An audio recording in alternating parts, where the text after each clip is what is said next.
This is the 19th season of Bass Talk Live.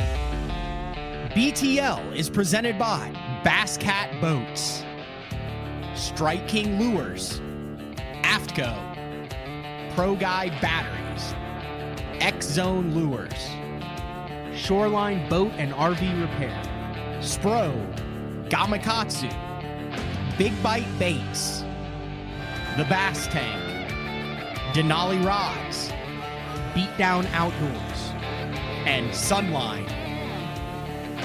BTL coming at you. Good morning and welcome to another exciting edition of BTL Bass Talk Live, where we're going to talk about bass fishing and things surrounding bass fishing today, but mainly bass fishing. We've had a really good week of BTL shows, a double dose of BTL yesterday. If you haven't had a chance to go back and listen to it, undisputably the number one angler in the world, Jacob Wheeler, was on at noon yesterday, talked a lot about strategy in his dominating sixth BPT victory of his career on Lake Gunnersville. Also got into some crazy stuff as far as bait signatures and scent and just a real lot of high level stuff in that show. We actually got off air yesterday and we were talking a little bit behind stage, and he's like, dude, I gave up some juice in that one, man. And I was like, yeah, I know you did. He goes, I probably went a little too far, probably gave up a little bit more juice than I should have. And he's like, but it's okay. So really cool deal. And then in the first show yesterday, Brian New, also a bass fishing savant, I would say he falls under that category, won the first Elite Series of any ever fish, but he talked about fishing fast, covering water, shad spawn stuff, all sorts of really cool things that he's learned growing up in that kind of Carolina area. All right. Great show today. We'll bring him in right now. Ben Milliken. I think it's a great show. I'm not sure how it's going to go. I've been teeing it up all week. Everybody thinks that this was a manufactured, made for the internet Ben Milliken BTL special where we're faking the fact that we had a little bit of a dust up at Wheeler. Yeah, man, I'm surprised you even have me on because we hate each other so much now, right? Dude, I'm not going to lie. I was not happy with you for a while. Yeah, me too. Until we talked. Yep, definitely. That's exactly how I felt about it. It was a situation that we'll get into. And honestly, the more I get away from it and reflect on it, I think that you were right. I was right. You might have been wrong. I might have been wrong. But we had differing opinions on something that's a very big gray area in tournament bass fishing. All right, let's dive into it right now because we've got a lot to cover in the tournament. You had another good open event. You finished in the 60s. You are now, 4 open EQs in. You are in position to qualify for the Elite Series. I finished in the middle of the pack in this one, like 118th. Was never able to put the big bite in the boat, but a very interesting tournament that went down, I think, exactly like a lot of people thought it would go down out on the ledges, the Decatur Flats on Wheeler Lake. But let's address the elephant in the room that we've been talking about, which is, and I wouldn't even call it a confrontation, an issue. I'll give the floor to you. Just kind of explain. How about you can explain from your point of view what you thought went down. I'll explain from my point of view what I thought went down afterwards, and then we can kind of mix and match it together and try to make sense of this. And using the BTL 3 E's of entertain, educate, and engage, hopefully the stories will be entertaining. People will be listening to it, but then we can learn from it for future reference for people who are listening to see how the heck you're supposed to navigate this stuff where there's no black and white rules. Sound fair? Yeah, that sounds fair to me, man. I guess we'll just kind of start from the top. Like I found a bunch of these shallow shell beds, and that's one thing I want people to keep in mind when we're talking about this is these aren't like offshore Kentucky Lake ledges in 27 feet of water or something. These are shell bars where you have to trim your engine up on some of them because they're 1.5 to 5 feet deep for the most part. Would you say that's probably accurate? Yeah, 100%. Everything that I was fishing was in 3.5 to 4 foot, 3.5 to 4 at the very top of it in this event. Right. Yet they're out in the middle of the lake. So the lake's 3-4 miles wide right there. They're right in the middle. They're right off the deep channel, whatever. And this is some types of areas where a lot of guys were fishing in this tournament. And I think a lot of people are kind of confused about like, oh, you knew this was going to happen. It's Decatur Flats. Everyone knows that's a community hole. Well, Decatur Flats is like 14 miles long and 2.5 miles wide. So that's like saying like Lake Conroe is a community hole. Like, it's freaking huge. It's not like everyone knew the same spot to go to. It wasn't like that at all. But basically, you know, I found using Google Earth, using SideScan, obviously all different types of Navionics, CMAP, all the apps, found a bunch of these high spots where the fish would pull up and feed, especially in the morning, especially if there was some weather. And I pulled up to one of them on day one, and I was boat number 41. And so I was actually the first boat there, despite it apparently being a spot that everyone found. I'm doing air quotations for people that are listening. I was the first one on the spot, and basically it was a bar that was probably, I would say, about 30 feet wide by 150 feet long. And it had different indentations in it that were kind of sweet spots. And so I pulled in there, and I told my non-boater, I was like, wow, I'm kind of surprised we got on this spot because it's one of the biggest ones in the area.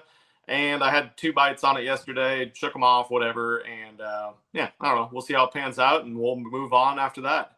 So I start catching them instantly. And then a couple boats that were kind of on some of the other bars kind of sucked right in.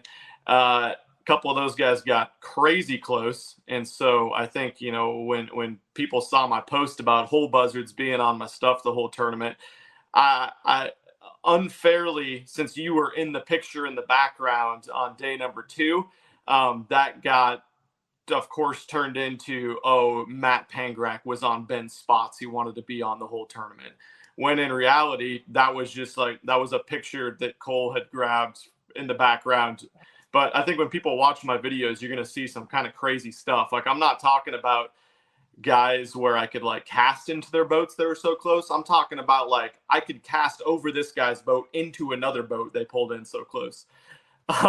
So it got a little ridiculous. But at one point, Matt, you probably didn't see it, but there was 4 guys fishing that one bar next to me that pulled in there.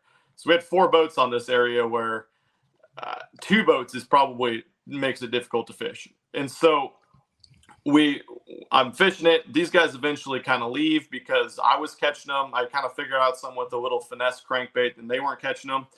And I worked my way up to an 17-something pound limit, and fished it until probably 10:30 in the morning, until I wasn't going to burn it to the ground, but I felt like I was able to be happy with that and go move on. So went and upgraded a few times at a couple other spots. And that was it. 18 pounds after day 1, 18 something. I don't remember what it was. I was in 13th place, but outside of Trey McKinney's 21-pound bag, I was within about a pound of everyone in the field. So that was my day 1. And obviously, you know, the field flips on day number 2. And so I was going to have the 41st worst boat number, 181 or whatever that was, on day number 2. And you had a really shitey boat number on day 1. And so I was were going to 212 on day 1. So I was boat 8 on day 2.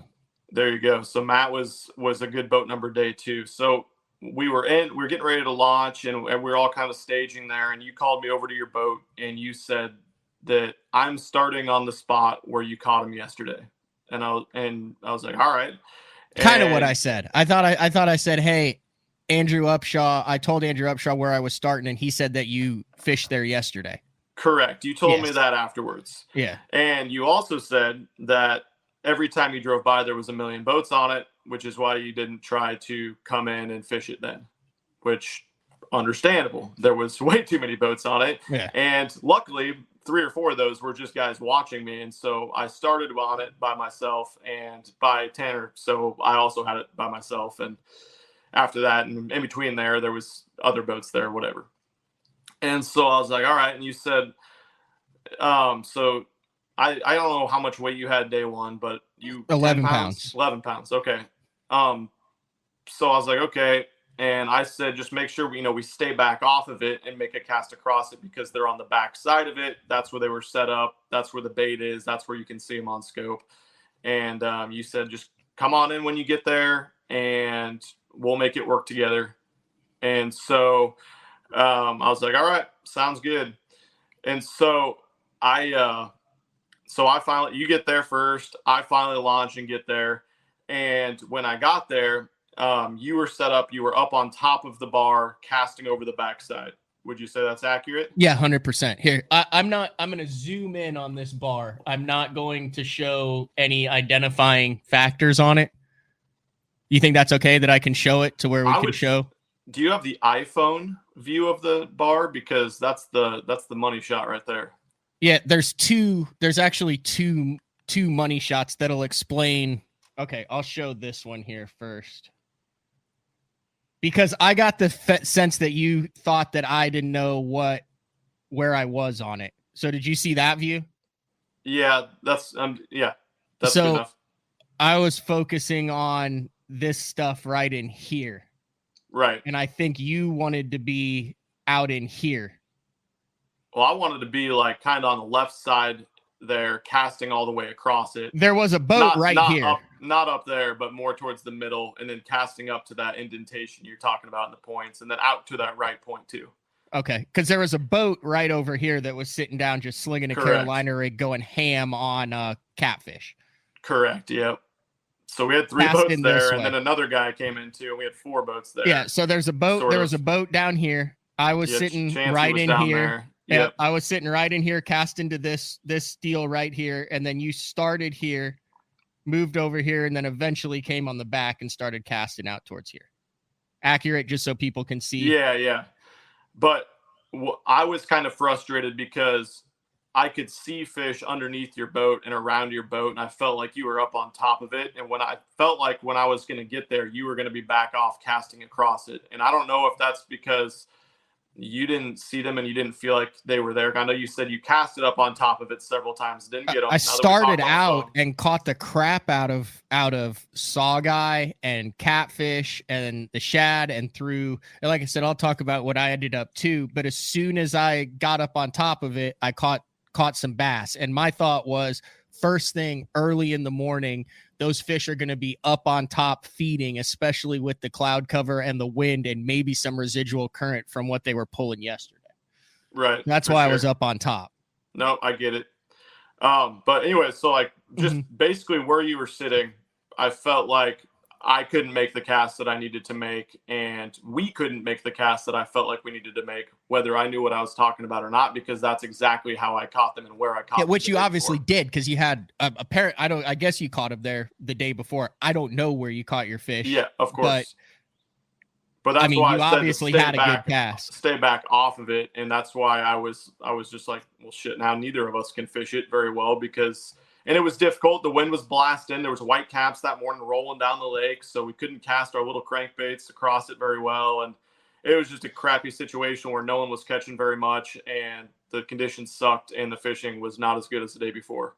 So I rolled out of there quickly, probably about, 8 o'clock or whatever. And we'll kind of get into my tournament, I guess, and how I caught them and did not catch them and how pissed I am about how that ended up going. But I think that you did the right thing by bringing it up to me before day 2. And I think the reason that boat numbers flip on day 2 is to give a fair shot to people that had a bad boat number day 1. What I didn't like is that I felt like I was very much in contention to get a top 10 or win the event, because if I would have even had 14 pounds, I would have been fishing the top 10. And so I felt like you were way back in the field, and that wouldn't have mattered. And I felt like you were out of contention. I mean, we're all trying to get points. We're all trying to get a check, of course. We're all trying to qualify for the elites. And so I was frustrated with that, but I knew at the same time you have every right to start somewhere that you found in practice. But I didn't like that you had known that I was there and had heard that I was there. And even though after our conversation on the phone, realized that it was not this way, but Bass posted in their gallery, their photo gallery, because they had a boat on me for a while. They made it extremely obvious with the big signs that were there on that spot, exactly where I was at. So Not saying that you did it, and I know now that you didn't, but very, very simple for someone to go look at that photo gallery and say, I'm rolling up there. And you had told me, I know where you're fishing. I am going to fish there. And so that frustrated me. And then when I got there, you were on top of the spot where I felt like we needed to make a cast to get the right cast, the right presentation to get a bite there. And I tried to explain that to you. And I felt like when I was up there, I told you to slide your boat back because I could see them. And I felt like you didn't move very far and you kind of cast it around, probably a lot due to the wind blasting across there. And I didn't like it as a whole. It frustrated me. And a lot of my frustration also was with how the rest of my day went after not being able to get on that spot like I wanted to. But again, I don't think that you did anything wrong necessarily. I don't know how we can even say that. It's the least sexy, juicy. Yeah, no, I can understand why it would at the time have frustrated you. And but I understand too, like, that's why they flip the numbers, and you can't be a crybaby if you can't get on your spot. It's not your spot. But at the same time, I felt like there was a lot of factors and a lot of gray area that pissed me off. That's fair.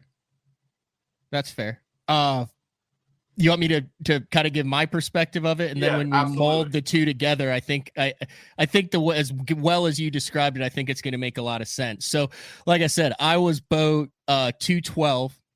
And I had spent a day and a half on the flats. Now, this is the only areas that I fished on the flats. I fished from right outside the ramp down to the power lines on the main channel. There was a 200 or 300 boat high school tournament. There's a bunch of local tournaments.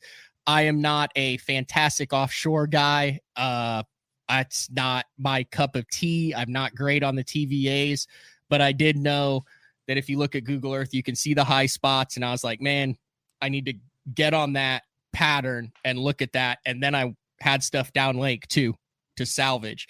I ended up only having 2 spots that had fish on them the entire time. There was a spot kind of right a little cat a corner from the launch ramp that I could get bit on in practice. And then you said it, out in front of those signs, that high spot out in front of those signs. After all that, that was the only 2 spots that I had. Being boat 212, my plan was to I probably knew I wasn't going to be able to start on them at all on day one. So my game plan was to salvage it on day 2. So I drive you really quick, Matt. Yeah. That's another thing I think to add a little bit to the story. My frustration too was we had talked like we always do in practice ahead of time. And you had told me that you could catch 30 to 50, get 30 to 50 bites a day. It was my understanding that you probably could do that in a lot of places, which is another reason why I'm like, well, why did he go there when he could get 30 to 50 bites and maybe 5 of them are on that spot? But carry on. Because I wasn't getting big bites. I mean, dude, you're on the flats, you're offshore. When you see those shad, when you've got those shad spawning on the bars out there, that is your best opportunity to get healthy in a hurry.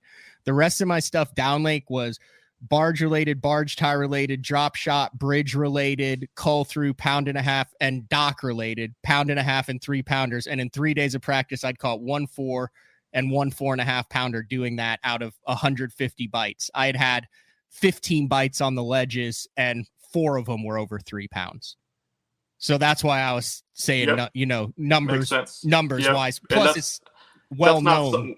Right. We didn't share that information with each other. That's not the type of stuff we talk about in pre-fish. So yeah, it's just what do you think it's going to take? That type of stuff. So anyway, I drive past the spot and it's an absolute zoo on it. Now I didn't realize it was you or that everyone wasn't fishing there. And you had a lot of spectators. I think you had 3 spectators on the second day. Yeah, and then the bass camera crew was there too or whatever. But anyway, I kept rolling and I did my thing and I came back and I had a 4:30 check-in and there was only 1 boat on it when I came back at 2:45 and I fished it for an hour and a half. I caught 2 that didn't help me and that was it. I came in for my day. I didn't know who was on it. I didn't know who had been on it. I just knew that there had been a bunch of guys on it in the morning. I had no idea what was caught on it. Did not look at Bassmaster. Don't ever look at Bassmaster because I think that then can impact your decision making, whether you want to or not.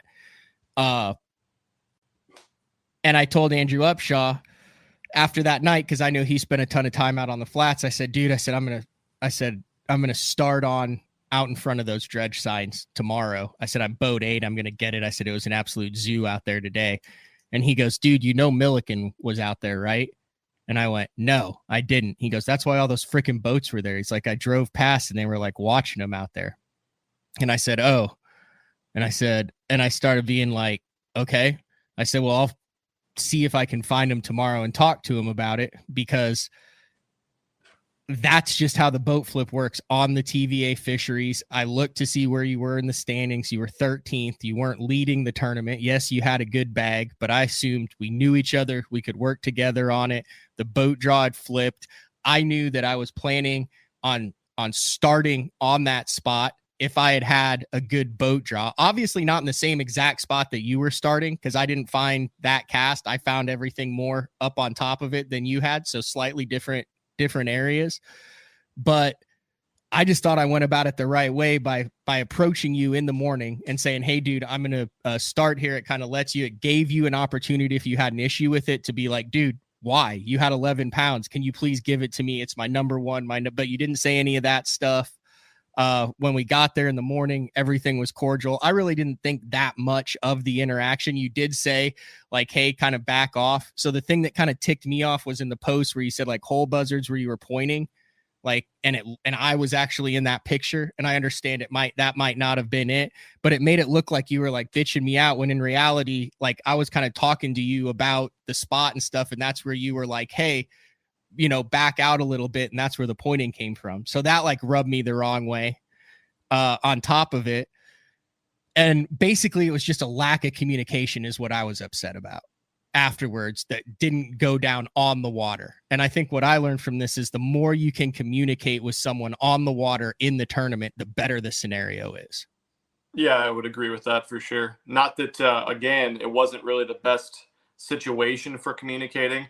The wind was ripping. There was freaking waves blasting down the lake. We're fishing 2 feet of water, and we don't want to be yelling back and forth. Probably like there's other boats there.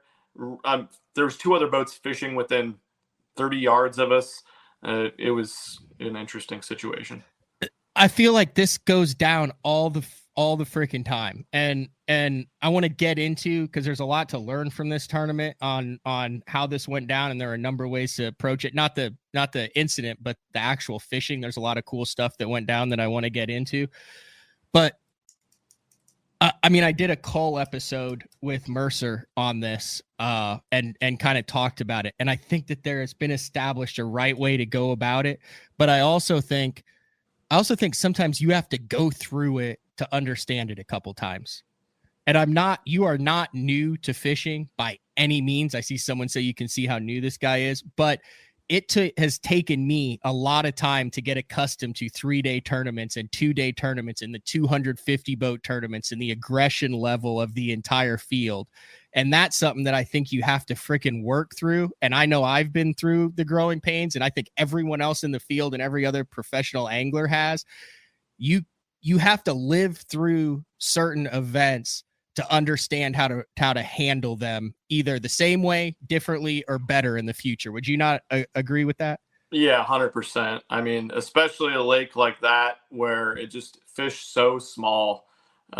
Fish everywhere in the lake, but everyone found the same stuff. Unfortunately, we have a 5-day practice period where it's even on a giant lake, you're not going to get a lot to yourself. So I can't expect every tournament to be like Toledo Bend where I can just find them better and go win. Yeah. Was it totally random that it happened to be you on that spot? Would I have been there regardless of the other 220 boats that were in that tournament? Yeah, I was going to start there on day 2 regardless. The reason why I started there on day 2 regardless, even though I knew that you were on that spot after I decided I was going to start there, was because it never crossed my mind that it was the wrong thing to do. Jeffries always says, if it crosses your mind, if you have to justify why you're there, what you're doing, or you have to think about it. This is Mark Jeffries, who I did the podcast with for 20 years. He goes, don't do it. He goes, but if you 100% know in your mind that you're not doing anything wrong and that you think you're right, he goes, you have to stick with your guns 100% of the way through. That's the only way you'll be able to fish with integrity the entire duration of your career. Now, you might be wrong in some of those instances, but at least you're going to be able to to fish with that knowledge that you have done what you believe is the correct thing to do for yourself, for the sport, and for your competitors for the duration of the time you're on the water. Agreed. So there you go. Then we had a little bit of spat on the posting online afterwards. I mean, dude, that is what it is. I got no hard feelings. I think you're a valuable asset. I said it at the end of the Wheeler show. I think you're a valuable asset to the sport. You're bringing a lot of new eyes to it. You're obviously very talented. You're well on your way to making the Elite Series. Though we have a lot, we'll talk about that a little bit. There's a lot of fishing left, but no, it was not manufactured, but hopefully, everyone can learn from that scenario. Agreed. Yeah. I don't think we will ever manufacture anything. Enough people listen or don't listen for whatever reason. And hopefully you got to sell some whole buzzard hats. Cause that's what kind of ticked me off. Was it, I felt, and for fair, you didn't put me on there. I even made a post that said, "Hey, tag me in it, dude. I'd be glad to explain how it works." But it was just the picture. People recognized that it was my boat. In all fairness, you have done the whole buzzards thing in the past, and it's not like a brand new thing of course, here. Yeah. But we had a little bit of, I was outside of the garage burger shack enjoying a milkshake and burgers when you called me back, but we both kind of cooled down. We had a good talk about it off air, and I appreciate you willing to come on BTL and talk about it as well. Yeah, definitely. I feel like I'm kind of putting myself out there. I'm sure people are tearing me up in the comments. It's probably a good thing. Dude, I will tell you what, the majority. So like I said, you've got 500,000 people who watch everything that you do. I mean, this, you are a superstar in this deal, especially, on the non-tournament side, and you're working your way, and you fished tournaments before, but you have a lot of people who weren't familiar with how the Opens EQs worked and followed the Elite Series and the BPT and all that. Dude, I feel like you have been very well received by the tournament community. Do you not feel the same way? And that has not always been the case. No, I agree. With people trying to make that transition. Yep. I mean, I've tried to go about it the most respectful, humble way possible, because I'm just another person out there trying to freaking qualify and do the best I can. And I've put a lot of time in fishing tournaments for a long time. This is the first time stepping up, and I got so much respect for everyone that's doing it, because these guys are freaking unreal. That's one takeaway I think I've had through 4 events now is the guys are so much better than you could ever even imagine. I don't even understand how the Elite Series could be better fishermen than 30 or 40 of the guys that are out there, at least. Mm-hmm. Because, and maybe they're not, because, this stuff like this and managing situations with boats and traffic is what is another layer to the onion that makes those elite guys better. It's not because they have some secret bait,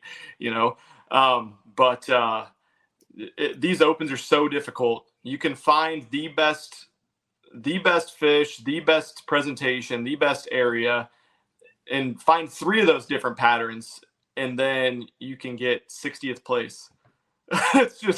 It's unbelievable how good these guys are, how well versed, how well rounded, and just the stuff that they can find and the consistency in which they can catch them. Had you ever seen anything like the Decatur Flats in your life before you went out there, as far as the number of boats? I mean, that first day of practice, there were 300 high school boats on the water. There were 200 Elite EQ boats. There were another 60 boat local tournament and weekend pressure. I knew exactly what it was going to be like, because I've covered tournaments. I've covered Elite Series events on the Decatur. I actually mentioned it in that Cole episode. I was like, dude, the Decatur Flats are a prime example of this. And I did that a year ago, but that is just chaos out there. Yeah, I'd never seen anything to that size scale. Like when I lived in Omaha, we'd fish weeknight tournaments with 35 boats on like a 40-acre lake and stuff. So I've seen like that amount of crowding and pressure. But really what sucked was the fishing wasn't very good. They weren't pulling a lot of current. The fish were in between. They weren't all out there like they needed to be. And so there was very few areas and types of areas on the entire massive Decatur Flats where the fish really wanted to be for those couple days of practice and tournaments. So that's what made it so difficult. I will say this. Dustin wants to know if he can wear his BTL shirt and his whole buzzard hat at the same time. I would say so for sure. I'd like to see a picture of that one. Yeah, tag us, will you? Yeah. Did you feel like you had it pretty? You obviously then felt like you had it pretty dialed in out there heading into that event. I mean, it was really frustrating for me the second day because I had so much stuff that I could run to and catch fish, and none of it panned out. So that was really frustrating that it all kind of fell flat on its face. And I think the offshore shellfish moved to the depressions. It sounded like the lower areas with grass and stumps, and whether that was current related or weather related, I don't really know. To me, it made a lot more sense that they'd be up feeding on some of those bars with the low light conditions and wind and sprinkling and everything that was going on, just like they had been in practice. But it just didn't happen that way. Were the presence of the shad, and I talked about this in yesterday's show, those kind of shad, I had never seen them before, and this shows how little I've fished a lot of tournaments on TVA fisheries, but not during the shad spawn. This is probably the third one that I fished during the shad spawn on a TVA. They have like those kind of yellow tails. They're bigger than your average thread fin, and they're very aggressive. Like you hook them every second or third cast. Did all of your stuff, did you find that in practice that was a key ingredient, the spawning shad on top of those bars to being able to get bit? No, not really, honestly. Really? And there was actually, so I fished like all the Decatur flats in practice. I'm not going to say like every inch of it, but damn near. And really my best stuff was kind of like the 5 to 12 foot stuff. It wasn't even those shallow bars like that. I had just rolled up a couple times in practice and thrown a square bill and caught some in the morning, first thing in the morning on that shallow stuff. So I was like, all right, well, I'll start there and see what happens. Well, it turns out pretty much all the offshore deeper stuff, the shell beds, I found some like really cool isolated higher up shell bars on the front and backs of some of those islands were money, and none of those panned out in the tournament on day 2. So what I caught all my fish on was just another example of, in these opens, I feel like you have to have like 5 different ways, maybe even like you can't even go into it with 2 different ways, usually not 3 different ways. You have to have like a handful of different ways that you're going to have to be able to go catch a limit on in a different presentation and different bait. If you can't get on your stuff, if everything changes, if the pressure pushes them off your stuff. And that was kind of an example. I didn't know that it was as big a deal as it was. And yeah, everyone was doing it in the tournament time, it looked like.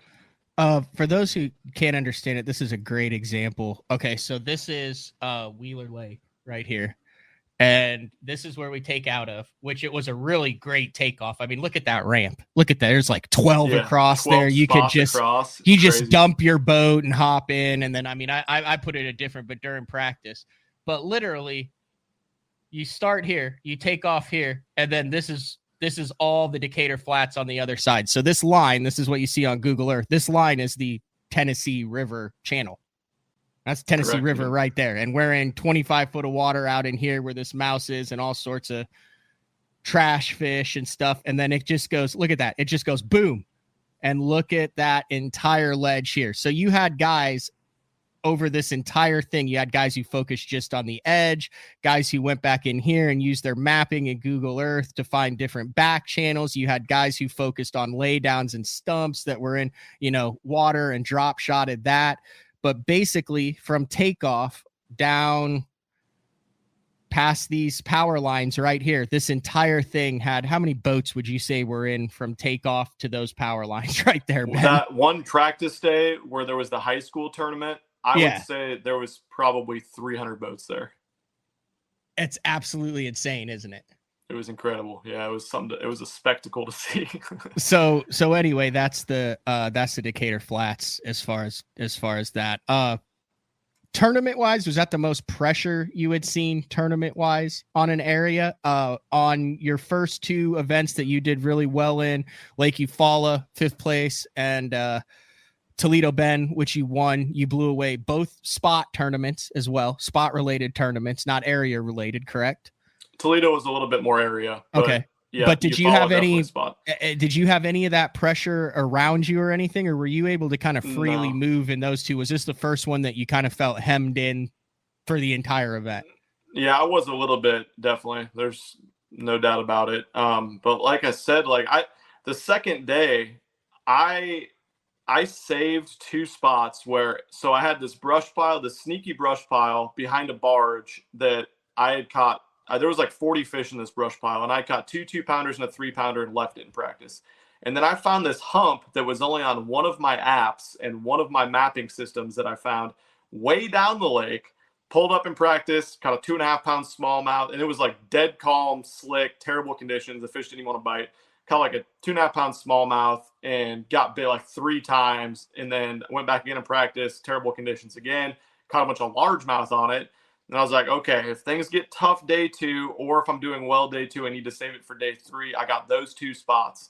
And I went there in the dang tournament on day 2 after I could tell things were different. It was going to be a lot tougher fishing.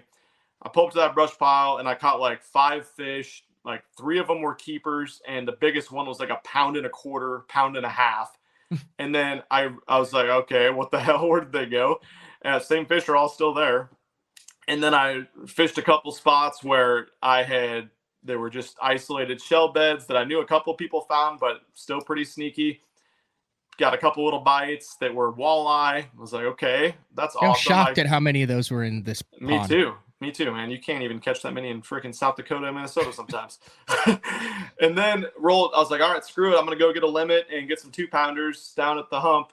And I rolled down there and I caught like 3 7-inch largemouth, and there was catfish and crappie and sauger, walleye, whatever they were, all over the place. And I was just like, what's going on? And so I just ran through what I could get on the rest of the day. I had a flipping bank, just 1 point flipping wise, that I caught a 4-pounder, a 3, and a 2.5 one day in practice. Went back, caught another keeper another day in practice, and it was just on. Went there in the tournament. I caught like a 13-inch keeper, was all I could muster on day 2. Fished a bunch of just shell that was pretty much a guarantee that I was able to get on in practice in that day 1, and just could not make it happen. So it was a little confusing, but it kind of, I guess what was to be learned from that was, like I said, I spent a ton of time scanning and fishing the Decatur Flats in practice. I saw all that stuff that was kind of lower depressions with grass. They had some good coontail in some of those areas and a lot of good stumps in some of those areas. And I couldn't catch them on it in practice at all. But I guess that's just something you got to make a mental note of and think about the conditions and how they could change with the wind or low light or whatever that would push them off those more isolated bars into some of those areas, and just keep an open mind of what the best sections of those are and run to them in the tournament. That's good stuff. That's a good breakdown. This is interesting. This would caught my attention. He said, Matt should have given up the spot. Etiquette. It's just Matt being a narcissist and only thinking about himself, even though he was not in contention for a check. Poor sportsmanship, Matt. I will say this. There was an angler who went from 140th with 9 pounds, I believe, on day 2 to finish in the top 20, a 15-pound bag. I was actually in the exact dead center of the field with 11 pounds on day 1. So 15 or 16 would have helped. And guess what? You're damn straight. I was thinking about myself. This is an individual sport. We're competing for 9 spots. I'm putting a lot of my own money, time, sweat, and effort up on this, as well as put myself out there, as is Ben, as is all 200 other anglers at it. And we are all trying to catch the most weight, the biggest 5 bass that we can. And 99.99% of us are trying to do about it also in the most ethical, friendly sportsmanship way. But dude, it's a lonely sport out there. And really the only person that really actually gives a damn about your success at the end of the day is you. Would you 100%. Not agree? No, I definitely agree, man. I mean, it's a freaking competition. That's what we're here to do. We're here to compete. And I've heard of some pretty ugly run-ins and stuff from this tournament. And ours was not that way at all. And so I'm happy for that. I'm very happy for that. Yep. Good stuff. Bait wise, what were you chucking at these? Fish? We've seen you do this on a number of different baits so far this year. I think you've caught some fish, drop shotting, flipping, glide baiting, line through, biffle heads, plastics, Carolina rigs, and that's just in the first 3. What got the job done here? I think as you kind of saw from the winners gallery, the swing head was the dragging bait out there for whatever reason. I heard so much guys talk about throwing a jig out there on those shell beds and stuff leading up to it. And that immediately was just like, okay, well, I would be throwing a swing head then because you can catch more on that and it's better. And then I was actually throwing I started with the 6-cents mini mag crankbait cranking, and I caught some fish, some keepers on that bait. It's a little bit bigger square bill, but it's silent. And okay. I was like, well, I'm also going to tie on, we got this new prototype that's kind of like a Fritz side. It's super, super natural, silent, real tight wiggle. I was like, I'll tie this on one of my more finesse rods, cranking rods as well, in case it's going to get tough. And I started catching them on that, and I couldn't hardly put that down. I did catch my 5-pounder the first day on a swing head, and I also, that brush pile, the best bait over there was a flick shake. So I caught them on a flick shake over there, caught some on a jerk bait there. Hump down the lake, I caught them on a net, a tube, a drop shot. I mean, yeah, a little bit of everything, but mostly that little finesse crank and a swing head with a crawl. I'll have just a real quick recap just to see. I mean, obviously you finished 60 something in this tournament, like 61st. I think I finished 118th. Not a disaster, not at all where I wanted to finish. Had I landed everything, I still would have only probably been like 40th to 50th. I just never had that big bite, but I caught the majority of my fish Neko rigging bridges. No kidding. Down on the bottom end of the lake, like the First Creek Bridge. I should have had between a 15 and 16 pound limit on the first day. I actually lost 2 pretty good ones on back-to-back casts, but it was one of the coolest things that I had seen. You know, I've got a theory, BMR squared, and it's good for 10 to 12 pounds a day anywhere you go. Just this year, it's been an absolute slugfest of a schedule, and 12 pounds a day doesn't do crap. But there were bass suspended around the bridge pilings, and it was cool because they were suspended around all of the bridge pilings, and there were 2 sets of bridges, and they were like 6 pilings, so there were 2 for each one. So I had like 30 pilings that had bass around them, but you could see on your forward facing sonar they weren't always active. You could And I never got down there because, I tried to, start. It was like 8 a.m. by the time I got down there the first morning, but I probably caught 30 keepers off of that bridge over the 2 days. And one of the cool things was you could see on your forward facing sonar, there were balls of bait, shad. You could see them swimming. And when they got around a piling, all the bass from 3 or 4 pilings away would push them up against the piling, and you could see the holes in the middle of the shad. And anytime you pitched the Neko rig, when you found a piling that had the ball of shad with the holes in it, those fish were super aggressive and would charge up and eat it. So it was kind of like a National Geographic deal. On the second day, like, it just blacked the screen out and you saw these holes, and I had bites on 6 consecutive casts and only went 3 for 6 on them because I called 3 times and then lost 3 on it. But that was, and then I also I ended up only catching 1 fish off of that spot that helped me on the off of that hard shot spot, shell bed, whatever, out in front of the signs on day 2. It was off big time. I thought I didn't see anybody catch anything out there. I gave it 45 minutes to an hour and caught 1 2-pounder and 2 small ones. It didn't seem like it was firing at all on day 2. Yeah, I think there was too many shad, which is kind of weird, but I would notice that in practice on some of those bars where if it was just like your screen was just loaded up and they were constantly there, it was really tough to get bit. And I don't know obviously I don't know if that was because the rough fish were there and the bass didn't want to compete when they could go eat them elsewhere, or what it was. But yeah, too many shad there. Did you ever go fish the Spring Creek Bridge? Which one? I fished all the bridges. So it was like the big creek on the west, on the south side. It kind of fished differently than the rest of the lake, it seemed like. But it was this big long creek on the southwest. Yeah, it did. It doesn't have any pilings, did it? No, but it had a ton of current a couple days. It did, and it was real shallow when you went up through it. Yeah, I didn't catch any there in practice. Gotcha. Yeah, we caught a couple 4-pounders there in practice. Really? On the riprap?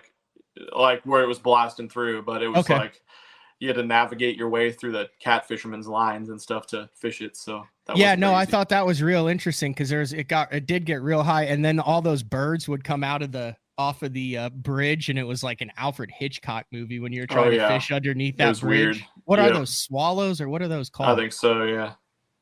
That's cool. Hey, we need to take a quick break. When we come back, we'll wrap things up on Wheeler Lake, and then I also want to get into you're selling your waypoints for Lake Wheeler. I saw this on your social media. How dare you do that? I want to get into that because there's also another angler in the top 10 who's also selling his waypoints from the top 10 at Lake Wheeler. It's BTL on a Wednesday with Ben Milliken, Wheeler Lake Bassmaster Open EQ recap. We will be back right after this. The new Puma STS has been redesigned from the ground up. With the angler, design, function, and performance in mind, nothing on this new offering was compromised, and the only thing carried over from the previous version is the name. Based on the Soft Touch series hull that started with the flagship Jaguar, this new model is nimble and performs incredibly well at all speeds with either a 250 or 300 horsepower engine. Featuring a new 96-inch wide-body footprint, this hull measures out at 20 foot 7 inches in length. Industry-leading design coupled with tournament-winning performance. The Puma STS from Basscat. Feel the rush.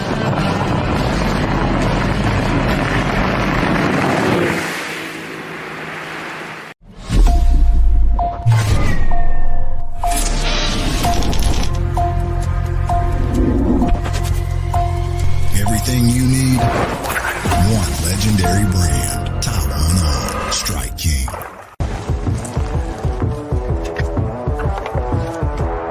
So I'm a big guy, you know, a lunker, a two-sandwich eating kind of man.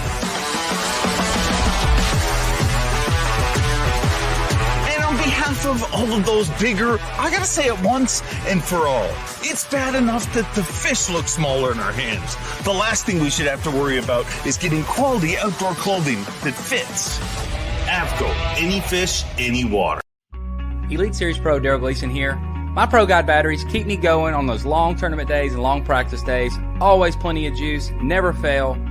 The best part about Pro Guide batteries, it's the people behind the company.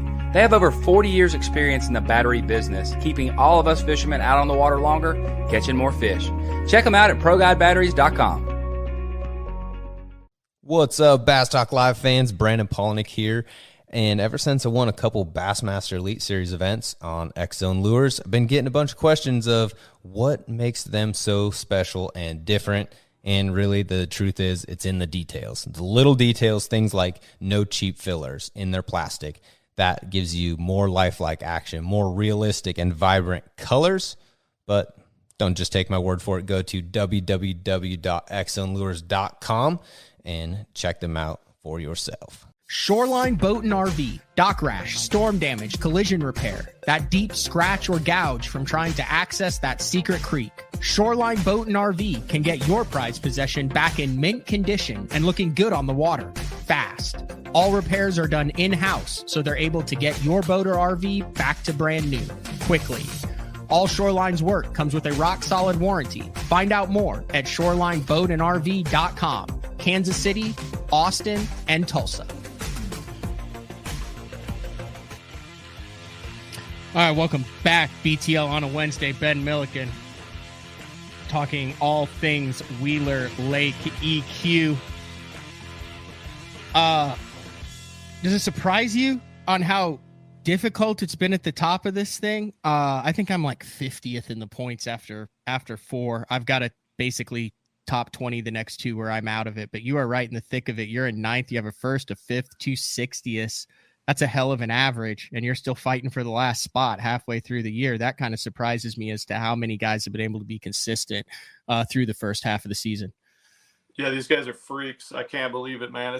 It's wild to think that I was that high up. Even after my last tournament, I dropped down to 5th after a 1st, a 5th, and a 60th. Yeah, I don't know how they do it, man. They're basically getting a top 20 every event. It's crazy.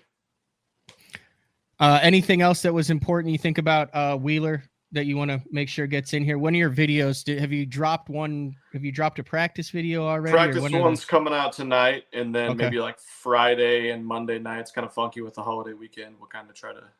Yeah, I forgot this was the holiday weekend. Yeah, probably not going to be putting anything out on Saturday and Sunday. That's all right. If you want to go fishing on the holiday weekend on some of Ben Milliken's spots on Wheeler Lake, fishingtips.com, I think is the website. Fishtips.com. Fishtips.com. All right. So I saw this and I was like, huh? And I guess it's been a thing and been around for a while, but you want controversy? Let's have at it. Fishtips.com, selling waypoints for tournaments you just got done with. Yeah. So, I mean, when you say it like that, it's why when my buddy Austin, who started the company, they just kind of launched it, I think within the last 6 months, I thought that it was kind of unethical and a crappy deal. It's like, oh, you're selling waypoints. Like that's what people have been trying to get around and not be shady about forever. But when you think about the nuts and bolts of it, and the way that he came up with the idea was that he's a guide full time, and he constantly had people asking him like, hey, what are they doing on this lake? And while he wasn't able to take them on a full guide trip because he was booked or because they didn't want to pay the several $100s a day to go out there, they just kind of wanted an idea like, what are the fish doing right now? Where's a good area I can go start in? I think everyone wants that when they go to a new body of water or a tournament or whatever. And I think we are to the point where we're at a high level of fishing in these opens, and all we cover is tournament fishing and think about is tournament fishing. But for the 99% of people that are out there, they don't have access to a $100,000 bass boat with $20,000 in electronics and have 6 days to go scan around from dark to dark to find the best spots in the lake. They simply want to go out and be able to catch fish. And it's really a win-win for everyone. You can either you can exact spots, you can post a pattern. It's a free market. You can decide if you want to charge $25 or $10,000 for that area. Some of the spots might be extremely valuable to someone that's going to be fishing a big tournament coming up on Wheeler. Some of the spots might be valuable to someone that has fished Wheeler their whole lives and has never caught a great bag of bass and wants to learn how to bass fish and just the types of areas that the fish go to a little bit better than they'd already know. So that's the deal with Fish Tips. I've been doing it for a while. I think when I posted that yesterday, I got some hate. A lot of people were like, oh, he's pissed off that everyone was fishing his spots and now he's going to screw the lake over by telling everyone where to go. It's like, no, I've been doing this for a while. I've posted several tips. I just want to help people be able to go catch them a little bit better there and learn a little bit more of the area. I mean, you are good at timing, though. Like, I mean, that's how you get to your career, man. Like, you generate interest. That's what makes you who you are for part of it. Wouldn't you agree? 100%. I mean, and you're not afraid to shy away and come on and talk about stuff that goes down and call people out and do that. I mean, I think that's what makes Ben Milliken, and why you have all you call them MFers, right? That's right. All the MFers that follow you and relate to you. That's right. I mean, if I posted tips from Wheeler in 6 months, it's like, okay, thanks. That's helpful. Even if I post tips from Toledo Bend now, that's not going to have the same effect as if I post them the day after I just caught 10 more pounds than everyone in the field. Says, it's like, I mean, different. For $100 here, it says this tip will include 8 spots I found in practice for the Bass Open event that currently hold big bass, including several hidden spots that no one in the tournament field found. I'm 50-50 on this still, Ben. This is interesting to me. Understandable. I'm 50-50 on this because, like, here's one, and I hit Zach Gagnard. He's posted a brush pile on Toledo Bend that has crappie on it right now for $25. So you would have go out to T-Bend, drop on a pile and catch him, $25. You get the friggin' coordinates. Now, what keeps... We wouldn't, but a lot of people would. A lot of people, you probably wouldn't pay $1,000 to go on a guide trip somewhere, right? No. But a lot of people would. No, it wouldn't. I wouldn't. Right. But what keeps like 100 people from showing up on this single crappie pile, or 100 people showing up on the points that you posted? Nothing. They have to buy it, so you can charge more if you feel like it's better. Like I would probably charge more if I won the tournament. Okay. So like Justin Kimmel's charging $250. He's on here. Correct. He said top 10 Wheeler, Bassmaster Open, pattern, and juice. I had it all to myself. So it's basically like Facebook Marketplace. Like you got to have the really catchy is. title. But also something that makes it different than some of these apps like Fishbrain or something, where an 11-year-old can post a spot with a bluegill he caught 7 years ago. These are verified people from Fish Tips that are either professional fishermen, they're guides around the country. Oh, so not everybody hammers. can jump on there. You have to be vetted before you can post things. But they vet everyone. Okay, so like underneath it says professional tournament angler content creator. So his says I caught 30 plus bass each day in the Bassmaster Open and had the fish hooked up to go to the classic at Wheeler Lake. Oh no. Doing what I love to do, flipping and pitching, among other things, isolated targets, key stretches to myself, away from the crowds. And then he says, I'll be sharing all his tackle, baits, waypoints and stretches, descriptions of what to look for, and top patterns on how to trigger the bass. So everything's a little different. A little bit. Yeah, everything's different. And I know he's sold several of those tips for $250. And, so that's more like a seminar teaching style thing with some of the areas. Absolutely. You can Zach Gagnard's like, here's coordinates. Here it is. Yep, exactly. And to go even a step further is there's a rating system for people that have posted spots. So like, yeah, I could post spots from 100 different lakes in the country where they should be on this spot where they're going to. Well, if someone buys that spot and they go in there and they're like, there's no fish, they can leave me a 1-star review or whatever. And people know in the future that got to know what he's talking about. So there's a lot to it, and it's a really interesting idea. I think for guys that are serious about tournament fishing and are like, oh, great, Matt Pangrak's going to go buy $1,000 worth of waypoints for this upcoming tournament and beat everyone. Yeah, you and I both know how that works. That's not really a possibility of something that ever plays out in your favor. One spot might be good out of 10, but I mean, I don't even know if you can legally purchase waypoints. No, I don't think you can buy or barter waypoints for an event. But can you buy them during the off limits period? I have no idea. I've never looked into that. I don't know either. I'm just saying, we look at the ugly side of it because I know stuff, but it's basically a really cheap guide trip for people that just want to be able to go catch them without having to go spend a bunch of money. Or they just want to get going in the right direction because they aren't successful there, or they're in town in that area and they want to catch fish there during that time. So there's Mike's saying capitalism, baby. That's right. Dude, I had never heard of this until you'd posted it, and then I looked into it and saw it. Like, this is not a sponsor plug for BTL or anything. I'd never heard of it. I threw them up there. I do that all the time. Dude, I'm so on the fence about this, but I understand how it could be valuable and used, but then I also think you lose some of the sacredness of the satisfaction that you get of fighting and catching. If you're just about the catching, I think it could play, but I mean, sometimes it's like, dude, I went out and didn't know what the hell was going on, and 4 hours later, I found him.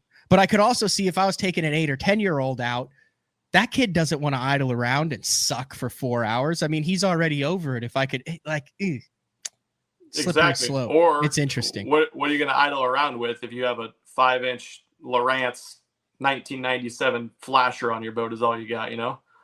Mm-hmm.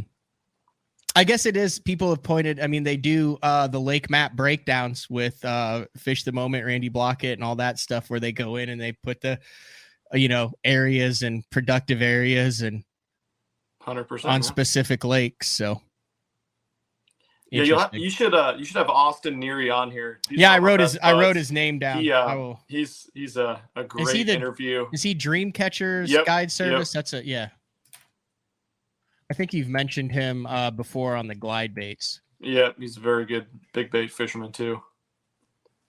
Yeah, I'm looking it up here. Yeah, I do need to get him on. What else you got, Ben? What do you have coming up? We've got a month in between. I saw you were on the water yesterday. It looked like the first cast. You caught a 10? Yep. I caught a 10, 11, 2 8s, and a 7 yesterday, so I can't complain. And two, Wow. I caught an 8 and a 7 on a spinning rod, Matt. You'd be happy. Really? Yep. Interesting. But yeah, hopefully fish around a little bit. Drop shot or like a Demiki Ned style deal? It was a little hover stroll type deal. Hover strolls. Yeah, I don't know. We try to fish around here as much as possible, and I've never been to Lake Eufaula, so I think that's going to be an interesting event for me. It's all, you look at every event coming up and you're like, oh, this one's make or break. I got to get through this one and I'll be on to the next ones. And it seems like every single one you get to, you're like, oh, this is going to decide everything. Mm-hmm. And in reality, we've seen how long the season is and how difficult every day is. It is, but at the same time, it's almost like that baseball season where there's always those teams that come down after 160 games and they're a half game out and they have like one game, and you look back over the 160 games and they're like, oh, you blew 9 ninth inning leads, or this happened, where at the time it seems like it's just one. But that's the thing about this. In reality, every single, like, your first day is just as important as your 19th day. It counts for the same amount. Now, there are more important days when the fields are bunched up and when a 14-pound bag as opposed to an 11-pound bag separates you 60, 70 points. That was the case at Wheeler. That was the case at Bugs Island. Definitely. You were one bite away at Bugs Island from a top 20. Yep. And I was one bite away from a top 10. And here, I land a couple 3.5s and I'm in the top 50 here. I mean, it's amazing with so many. So there are certain days that are more important, but as a whole, every single day in the opens is your most important day in the opens until you make the top 10 and you can't fall anymore. Agreed. What do you think about Eufaula? What's that going to be like? We've never been there. You've been there quite a bit, right? Yeah, it's good. It's going to be very dependent on weather and water level. So that lake has a lot of fish in it. It fishes very good. It fishes very diverse, but water level and wind are going to have a massive impact as far as, is it easy for the whole field to catch them? Is it the locals that are going to have a massive advantage? Are we going to be able to run? That's a scary, scary lake. Like, probably the scariest lake. It's a very scary lake. In the wind? Yeah. Like, I know like 3 guys in Oklahoma who have sunk boats, and it's all been on Eufaula. Like, sunk boats, like, hey, we're on the bank, our boat is sunk, like, we got rescued, and then the next day when it calmed down, had to go tow our boat full of sand in. Oh, beauty. Yeah. So, but you can go do whatever you want on it. I've always said I think it's the greatest. I think it's the best tournament lake in the country that no one's known about. Now, there's been a lot of stuff that's gone on behind the scenes as to how the 3 major organizations, MLF, MPFL, and BASS, all ended up at Eufaula this year, but we're still going. We saw what Kelly Jordan did in the Invitational there, but it's a really good tournament lake. You can do what you want to do. There's not a ton of outside information on it. So it's going to be a real good fishing tournament. A lot of 13 to 15 pound bags. Yeah, that's about what I've expected. But that's why I'm kind of curious, because I've seen some tournaments that have taken like 12 or 13 pounds to win around that time. So that must be a lot due to the water getting muddy or the wind picking up. So yeah, it's a very conditions specific lake on it. And I mean, dude, you can run any direction you want to and do whatever you want. So cool. Of course, because I fish it, I'm going to be, oh yeah, really, that really narrows it down. I'm not kidding though. I got buddies who have fished that lake for 30 years, and I don't think they've made a cast in deeper than 6 foot of water. And I got buddies who fish brush piles in 30 foot of water out there in the same tournament, and they'll finish 1-2. Crazy. That's cool. So, should be a fun event then. Be a little bit more spread out, I hope, than the last couple. Yeah, absolutely. So hopefully we didn't hurt anybody's feelings. I know you have a very passionate fan base. I've only gotten a few screw you DMs. Hopefully I give a lot of credit to the BTL fan base as far as being fair and understandable. There's a lot of ways we could have gone about this. I think we did it maturely and to where you could take something from the issue. Agreed. I think so too. And I appreciate you being willing to have me on and talk about it and let me share my point and being able to kind of handle this like grown-ups and not letting it really prolong. Yep, it's all good. When you back on the water? I know you took today off to do the show. You jumping out today again too after this? I might. I'm definitely going tomorrow. I got some editing to do though, so we'll see. All right. I appreciate it. All right, I'll let you go, Ben. Thank you very much. I appreciate it. All right, dude. We'll see it. All right, see you. All right, that was Ben Milliken. We're going to take our final break of the show. When we come back, talk about what we have going on for the rest of the week and coming up with BTL. It's BTL on a Wednesday. We'll be back right after this. Great thing about the new Sensation soft plastics from Big Bite Baits, heavily scented, super soft, buoyant, comes in 7 great new shapes. I've got a couple of them of my signature series, the cliffhanger worm and the ramtail craw. Great for a flipping jig, football jig, swim jig, all that. Several other great shapes. Really excited about it. We've worked over the last year, catches fish all over the country, and I think it's going to catch fish for people everywhere you try it. The Spro Little John crankbait has been around for almost 15 years, and it is one of my go-to crankbaits whenever I need a fish in the boat, so you can never have enough new colors. That's why Spro's coming out with a handful of new colors, including Pearl Shad, which has this bleached out white look, but it's got this pearlescent, really pretty. We've got Copper Shad, which looks amazing in the water. It's got that purple flake on the back, really pops in the water. And then if you want some real pop, we've got Sparkle Shad, nothing but sparkles all over this thing. And then last but not least, we've got the Matt Sexy Shad, just a really different looking color for a crankbait. So you want to give them a little different look, that Matt Sexy Shad is definitely the one to go with. All these colors are available in the original Little John and the MD. Are you looking to install your own fishing electronics? The solution is the Bass Tank Power Harness. It takes the guesswork out of installation. No more voltage issues or interference. Designed by an engineer so that you can get professional results right there in your own garage. Installation done right with the help of the Bass Tank Power Harness. You can feel confident knowing that your installation was done right. The Bass Tank Power Harness. Give us a call or order yours today at thebasstank.com. Get the best patterns backed by tournament data. Start by finding the best 10% of your lake.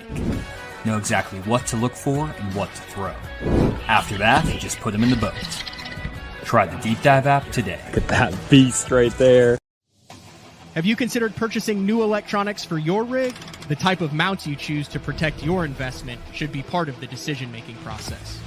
No matter if you prefer 1, 2, or 3 graphs up front, Beatdown Outdoors has a solution for you. Adjustable, versatile, rigid, and made in the USA. What's your ultimate electronics setup? Check out the full selection of Beatdown Outdoors products by visiting beatdownoutdoors.com. I'm the kind of guy that never leaves the house without a pocket knife, and Gamakatsu's come out with the EDC series of knives. EDC stands for everyday carry, so whether you're on the water or off, you can always have it with you. The best thing about it to me is that assisted open feature. With this D2 blade, you've got it right here at your fingertips, so if you can't find your scissors, you need to cut a knot, you need to cut your braid, you've always got it.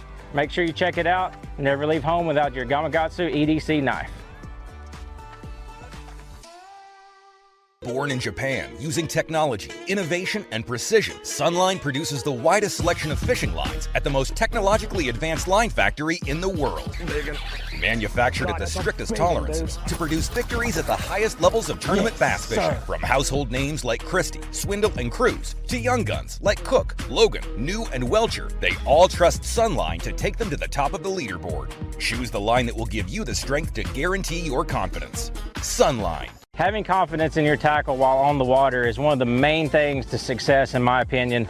In the last couple of years with Denali, I've had just that. From anything from spinning rods, casting rods, tungsten products, even now to casting and spinning reels, I have the confidence to go out there and get the job done and know that all my equipment is going to handle it and do it just the way I want it. The thing about Denali is you've got great quality products at a great price point, so make sure you check them out.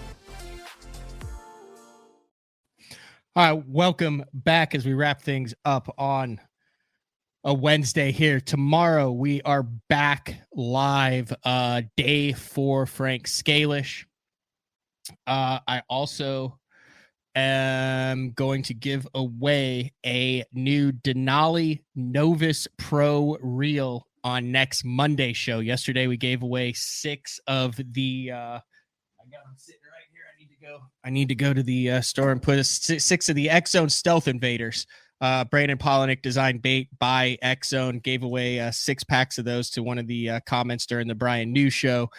Because Brandon Polinick's finished second in back-to-back events. So X-Zone sent those. But the 15th is when the Denali reels dropped the Novus Pro, and the Novus Elite. So the Novus Pro will be giving away one of these next Monday. And you can stay tuned to basszone.com for that. I do want to give a shout out to Ben Milliken. We had some stuff that went on behind the scenes and kind of off air as far as how we handled it. But BTL style has never been to come on and scream and yell and get into the crap, and it never will continue to be. If you look around at the tournament scene in Alabama over the past 2 weeks, we had a little bit of a dust up at Lay Lake that played out on camera and on social media of different people. We had a massive blow up at the BPT on Gunnersville that is currently playing out on certain anglers' social media. So I go back and forth on that between, is it part of the is it part of the game? Is it not? Are you looking at it like a playing field, like a hockey arena or a football stadium, and then you're a different person off of it? But like I said, the best advice I've ever had at it, have received in it, is if it crosses your mind that it's wrong, then it probably is. If it doesn't cross your mind that it's wrong and you're in the right, never back down. That's just the way that I've always taken it. And I also the type of person I hate when I know people don't like me, so I try to avoid confrontation and stay out of it. But you heard how it went down on Wheeler. Thank you guys for tuning in. Whether you agree with me, whether you agree with Ben, it's all just a discussion, and that's the whole key of it. A discussion. Hopefully, the 3 E's: entertain, educate, and engage. Anthony saying off air, you guys should have agreed to yell at each other on air for a short period of time just to screw with us. Yeah. We're not going to fake the stuff on here. So, all right. Tomorrow we have day 4 with Frank Scalish. Frank's never been in an on the water confrontation. Frank's never yelled at anybody before. Frank doesn't have any idea what we're talking about when it comes to this. I think Frank's probably gone ballistic at someone just because they drove past at 30 miles an hour. Anyway, thanks to Ben Milliken. Thanks to all the listeners, viewers, support, comment, and feedback. We will talk to everybody tomorrow for day 4. That's it. See ya.